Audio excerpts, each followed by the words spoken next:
ang kautusan at ang kasalanan. Ang ibig ko bang sabihin ay masama ang kautusan?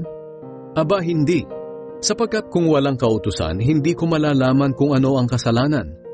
Halimbawa kung hindi sinabi ng kautusang, huwag kang maging sakim, hindi ko sana nalaman na masama pala ang pagiging sakim. Ngunit ginamit ng kasalanan ng kautosang ito para pukawin sa akin ang lahat ng uri ng kasakiman. Sapagkat kung walang kautusan, walang kapangyarihan ng kasalanan. Noong una nabuhay ako ng walang kautusan, pero nang malaman ko ang kautusan, nalaman kong ako pala'y makasalanan at nahatulan na ng kamatayan. Kaya ang kautusan na dapat sana'y magbibigay ng buhay ang siya pang nagdulot sa akin ng kamatayan. Sapagkat ginamit ng kasalanan ng kautusan para dayain ako. At dahil dito nahatulan ako ng kamatayan, dahil hindi ko masunod ang kautusan.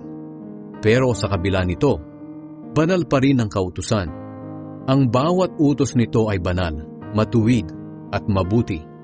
Nangangahulugan ba na ang mabuting bagay pa ang siyang nagdulot sa akin ng kamatayan? Aba hindi.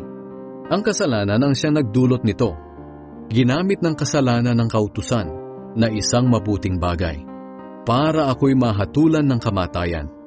At dahil dito nalaman ko kung gaano talaga kasama ang kasalanan.